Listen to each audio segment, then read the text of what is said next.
eso a ustedes les interesa, ¿cierto? Pequeñas cantidades de aire no tienen mayor problema, pero grandes cantidades de aire sí, porque eso también puede producir una obstrucción en la observación pulmonar. Y lo otro que se produce en el líquido, por líquido amniótico cuando postparto o aborto.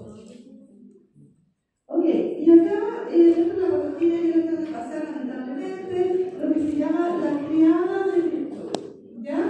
Y la triada de virtud tiene que ver con que muchas veces lo ponen como un triangulito, que hay cierta cantidad de cosas que llevan a una enfermedad venosa, otras a una lesión vascular e hipercoagulabilidad, ¿ok? Y por ejemplo, bueno, cada una de estas causas o factores de riesgo para el corpopolismo, uno los puede poner en que tengan una estasia venosa, una lesión vascular o una hipercoagulabilidad. Por ejemplo, la cirugía abdominal hiperviana puede ser una alteración vascular, ¿cierto? Reemplazo de cadera, el postoperatorio, hemorragia o embarazo también necesario por previo, que también pueden producir embolos amnióticos, fracturas y varices en extremidades inferiores que tienen que ver más bien con la lesión vascular.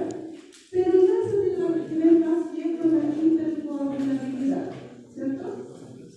Y la estasia venosa tiene que ver más bien con las varices, por ejemplo, o las casas de reposo y la hospitalización prolongada.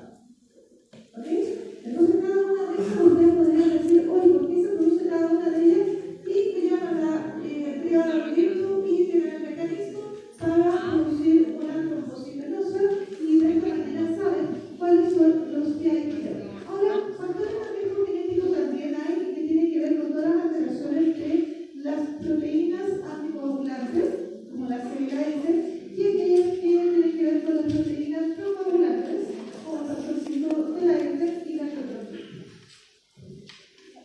Ahora, ¿cómo se produce? Bueno, los globos muy grandes podrían ir a impactar directamente a cada una de las arterias del pulmón, ¿ya? A las arterias de gran tamaño o hacer como una lluvia embólica y empezar a tapar rápidas arterias del pulmón.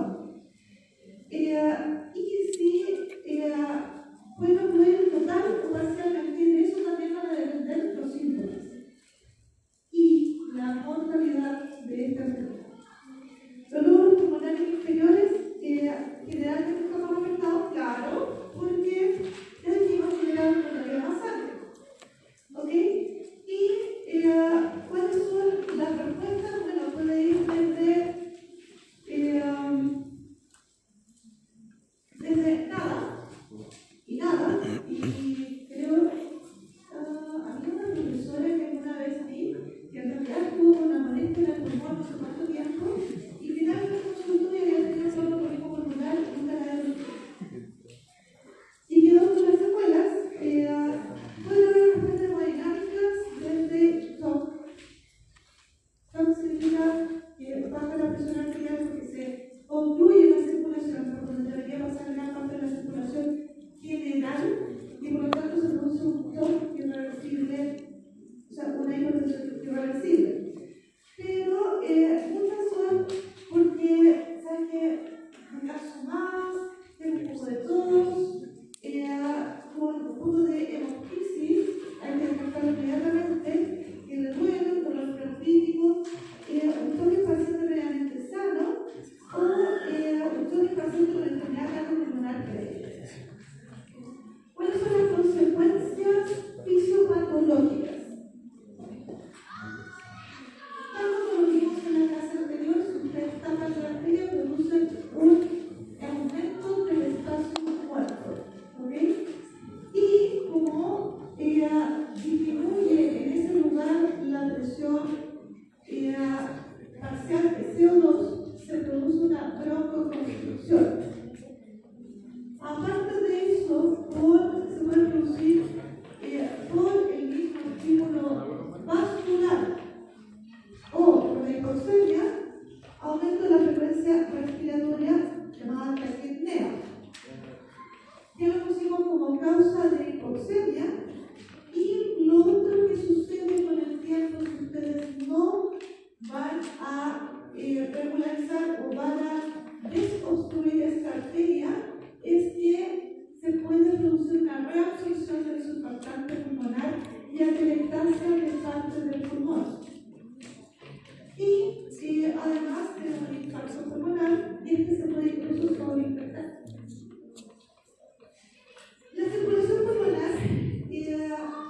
presión arterial pulmonar aumenta.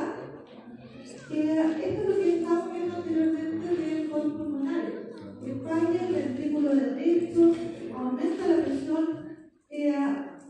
diastólica final, pueden haber arritmias, puede hacer insuficiencia la válvula tricuspidia y también pueden tener edema pulmonar. El aumento de la presión de la arteria pulmonar se ve gradualmente porque se produce una fibrinolysis y una organización del coágulo que se resuelve. ¿Okay? Esto es lo que yo les contaba, que en la medida que se fluye la arteria pulmonar, disminuye la presión alveolar de CO2 y esto hace que se produzca broncoconstricción. Y por lo tanto, también lo que se había producido inicialmente, que esta multiplicidad significa que disminuye el flujo y tiene una ventilación normal, cambia a que disminuye el flujo, también disminuye la ventilación. La hipoxemia es frecuente, pero no es constante. Muchas veces vemos los signos anexos a la hipoxemia como la taquicardia y la taquipnea.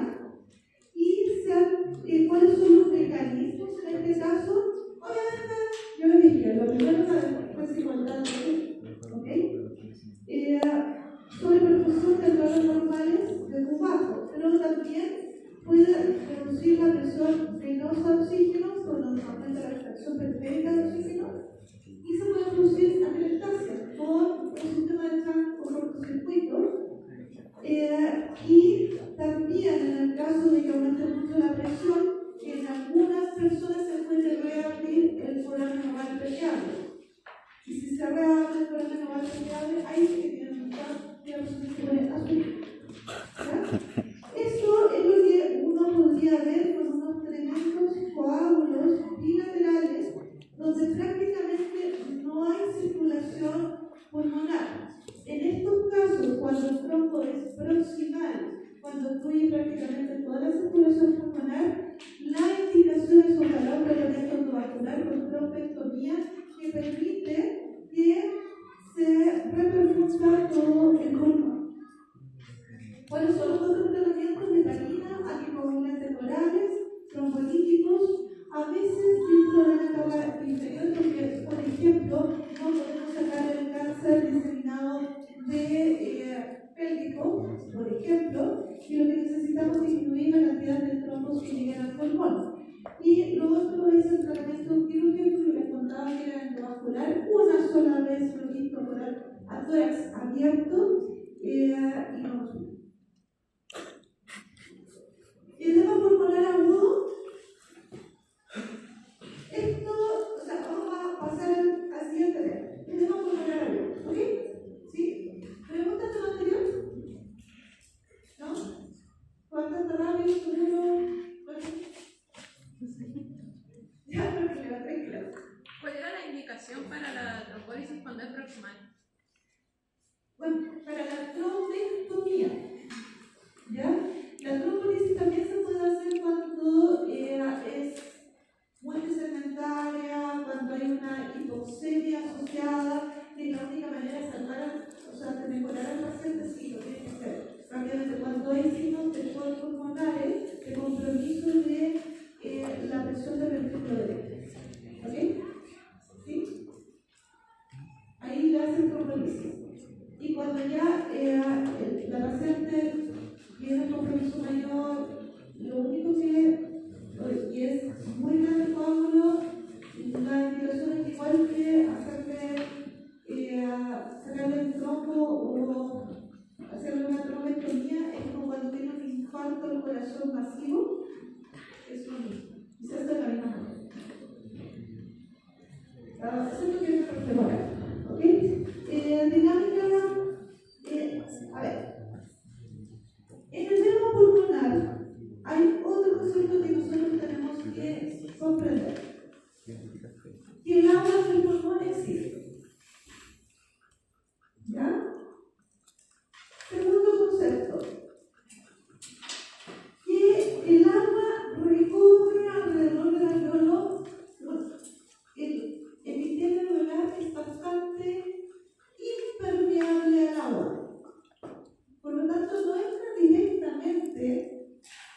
el agua al alveolo. Pero también es cierto que esta agua normalmente da la vuelta alrededor del alveolo y es en gran parte reabsorbida en la parte distal, ya sea distal del capilar o reabsorbida por el drenaje linfático. ¿Okay? Entonces, nosotros en general tenemos presiones capilares, o sea, esta es la presión de la arteria y presión de la vena, ¿ok? De la arteria pulmonar y de la vena pulmonar. La arteria pulmonar tiene esta presión y por lo tanto la diferencia de presión en los capilares se va distribuyendo, ¿de acuerdo? Y esto es alrededor del alveolo. El alveolo también tiene su presión. Por lo tanto, esta parte es bastante estrecha y no hay intercambio acá. No hay salida de agua acá, en forma normal. La salida de agua se produce antes y después, donde está la linfa. Y tiene que ver con la ley de Starling, que tiene que ver con la diferencia de la presión hidrostática y de la presión osmótica. De tal manera que la presión hidrostática, que acá permite que salga agua hacia el intersticio, acá no hay salida de agua y acá en general se reabsorbe, ya sea por la presión, aumento de la presión osmótica y por la linfa. ¿Okay? Pero también existen otras cosas, y entre esas otras cosas están los proteoglicanos o los glicosaminoglicanos que se encuentran en la membrana alveolo-capilar, que no es igual en todas partes. Estoy metiendo cosas así como raras. Pero esta es la última clase y por lo tanto quería mostrarles no solo lo que es habitual entre la membrana, sino un poquitito más. ¿Ya? Entonces, el intersticio pulmonar tiene una parte más fina, que es justamente la membrana alveolo-capilar más fina, que hay una parte más gruesa antes y después, ¿cierto?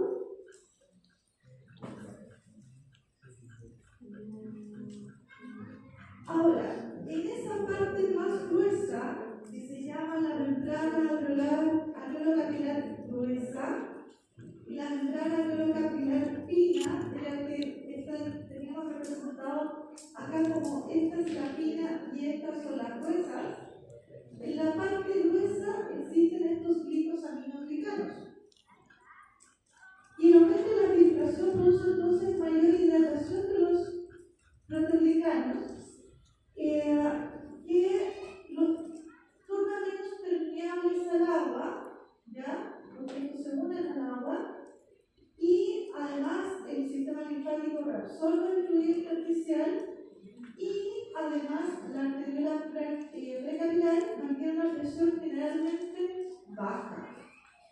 Todo eso hace que en forma habitual haya un control del agua que sale del pulmón y que puede alterar la difusibilidad de los gases.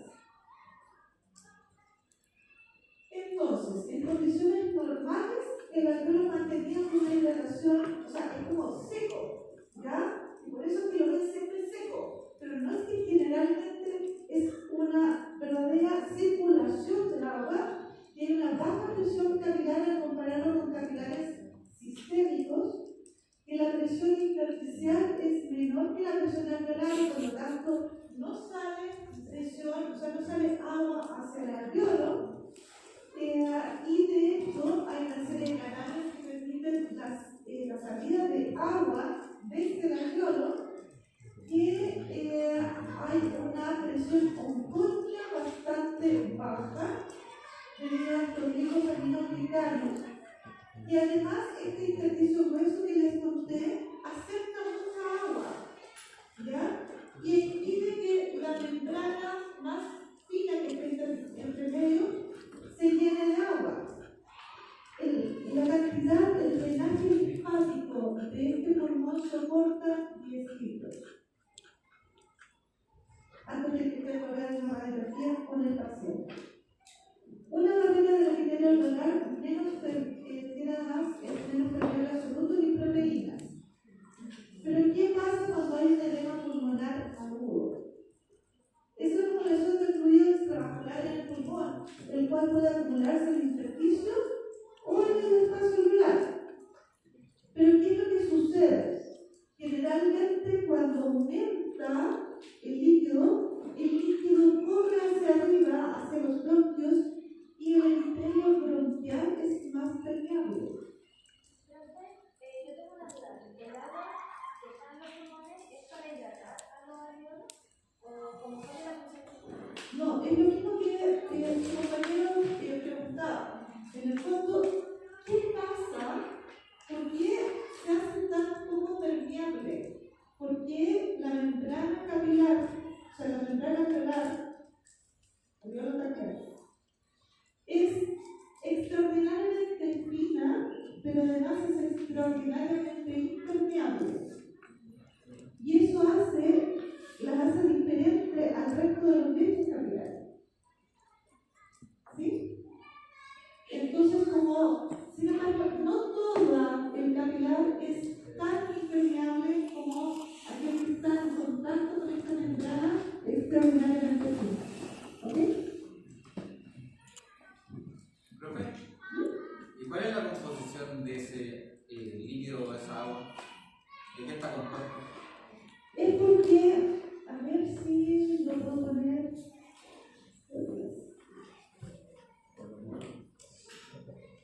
Es por esto. Cuando ustedes tienen, o sea, en forma habitual, que era lo que yo les había mostrado acá, en forma habitual sale agua hacia el intersticio por aquellas partes del alveolo, de la membrana alveolar capilar, que se llaman gruesas. ¿Ya? Entonces, y eso se debe en parte a que hay una mayor presión hidrostática, o sea, siempre podemos tener una especie de capillary leak, que no siempre tienes la posibilidad de que salga agua del intersticio. Lo mismo que te pasa con las manos, los pies. En verano, cuando los pies están manchados, ¿lo han visto? ¿Sí? ¿Alguien se ha dado cuenta que tiene los pies manchados en verano? Por aumento de la vasodilatación y por lo tanto un aumento de la presión. Eso pasa en todos los capilares. Y siempre hay un circuito de salida y de absorción. ¿Ok? Es lo mismo que ustedes hacen cada vez, o sea, utilizan cada vez que se extravasa una vía. ¿Han pasado? Porque esa extravasación de solución hacia el intersticio ya estaba pensada en nuestro cuerpo. Y ya hay mecanismos para distribuirla. Tiene que ser bastante y tiene que pasar un buen rato antes de que ustedes vean que el suelo que le pusieron en la vena empieza a aumentar el volumen local, ¿cierto? ¿Lo han visto? No, no. ¿No? ¿Ni siquiera la bolita? No. Ya, bueno, cuando lo vean, en general van a ver que si ustedes ponen un pequeño volumen, a lo más lo van a sentir más por una pequeña presión casi digital y el dolor que manifiesta el paciente más que por lo que puedan ver de edema. Cuando ven la extravasación, generalmente cuando salen a correr el suelo ya pasan como 50 metros. ¿Ok? Entonces, esto mismo sucede en el pulmón, recirculación. Y significa que tú vas aumentando la presión, aumenta la disolución en el intersticio y por lo tanto aumenta la reabsorción y empieza, esto sale de forma habitual. ¿Ok? Entonces, creo que eso es todo un concepto que tuvieron ustedes, ¿no? Pero el principio de la vida diaria, ¿cierto? ¿Ya? ¿Por qué se produce el edema? Porque puede haber un aumento de la presión hidrostática pulmonar, que es lo más frecuente. Se infartó el corazón, no hay gasto cardíaco, se devuelve la resistencia hacia el pulmón, aumenta la presión hidrostática pulmonar. Lo otro es que se pueda producir un aumento de la permeabilidad capilar. ¿Cuándo? Por ejemplo, en el síndrome de estrés respiratorio agudo, también hay un aumento de la permeabilidad capilar, pero es diferente, ¿ya? Y ese aumento de la permeabilidad sí se produce en el sector donde uno no debería tener, en la membrana alveolo-capilar. Y se reduce la presión, la otra es que se reduce la presión osmótica del plasma, que es lo que estamos viendo con el paciente de la citis, ¿ya? Y una obstrucción linfática, por ejemplo, con un trasplante pulmonar, que es un edema pulmonar agudo posterior, o también cuando tienen un cáncer. Otros, existe el edema pulmonar de altura también, ¿ya? La disminución de la presión atmosférica también puede producir un edema pulmonar.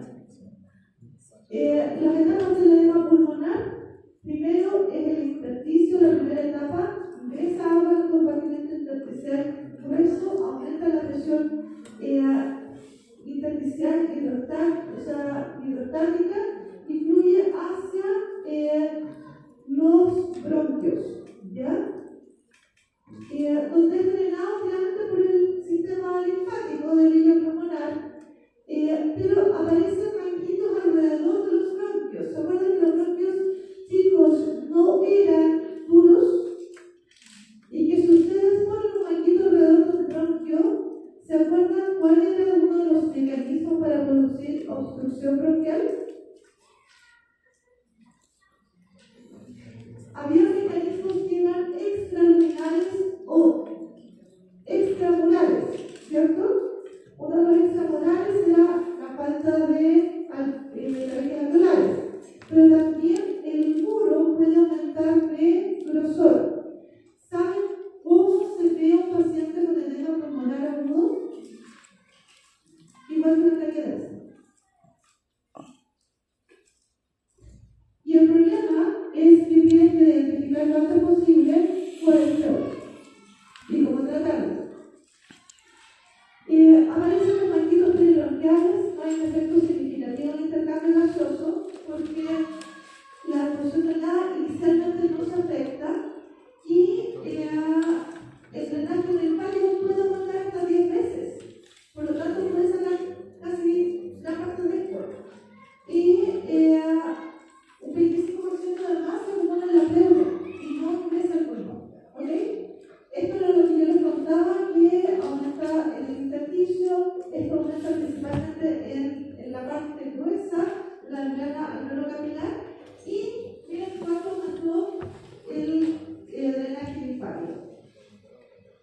Ok, aumenta el agua pulmonar, aumenta la presión hidrostática pulmonar, por lo tanto ya disminuye la salida de agua. Pero también puede ser que a través del bronquios y de la membrana empiece a ingresar agua dentro del alveolo. Y es ahí cuando ustedes ven estas manchas en la radiografía de edema pulmonar, que parecen verdaderas nubecitas, ¿ya? Provoca la pérdida de integridad de los protonicarios de la matriz de la membrana basal y por eso aumenta la permeabilidad del agua. Esto está dado también por un estrés mecánico y disminuye las uniones estrechas. Lo anterior determina el aumento del paso del agua hacia el alveolo y una vez que ingresa, diluye el surfactante. Y como se diluye el surfactante, aumenta la presión superficial y es más probable que se colapse o que se produzca la atelectasis. Y acá sí ya se ve una hipoxemia por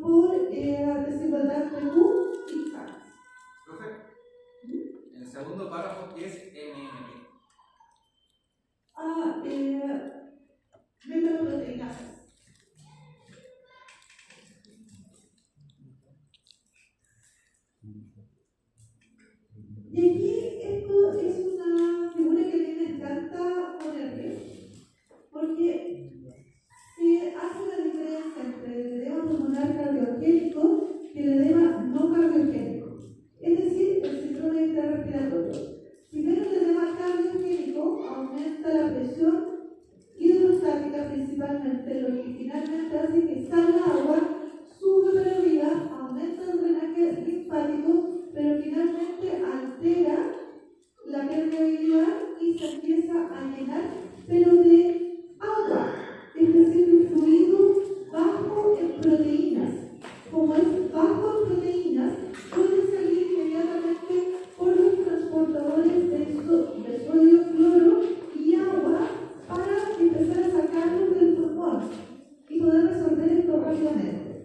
Diferente es lo que pasa con el síndrome intrarrespiratorio del adulto, que se altera la membrana, la permeabilidad de la membrana y pasan no solamente células inflamatorias, sino que también un líquido rico en proteínas que hace que esto permanezca en el tiempo y altera los canales que permiten la salida del sodio, el cloro y el agua.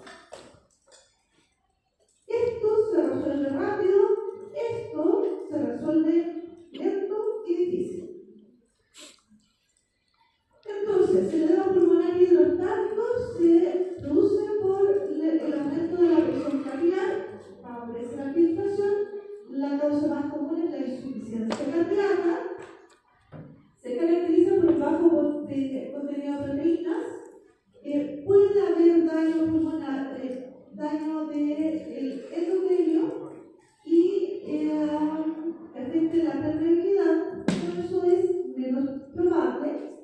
Y se llenan generalmente los espacios peribronquiales. Imagínense que eso ya son 300 o 400 ml, o sea, lo que ustedes lo pusieron de consuelo. Y a mayor volumen de filtración, inunda espacios alveolares, especialmente con la insuficiencia cardíaca aguda. Entonces, eso es lo que aumenta con la presión, o sea, con el edema pulmonar cardiogénico. Diferente es el edema pulmonar por permeabilidad. Por ejemplo, cuando hay una disminución de las proteínas, por ejemplo, el paciente con ascitis, y en ese caso, al disminuir las proteínas, se produce o también un paciente desnutrido, que en ese caso tiene un edema pulmonar agudo por disminución de la presión oncótica. Sin embargo, la permeabilidad es mucho mayor en el edema pulmonar agudo que en aquel que tiene una disminución de las proteínas. Y si disminuye mucho las proteínas, se agregan los dos, como en los síndromes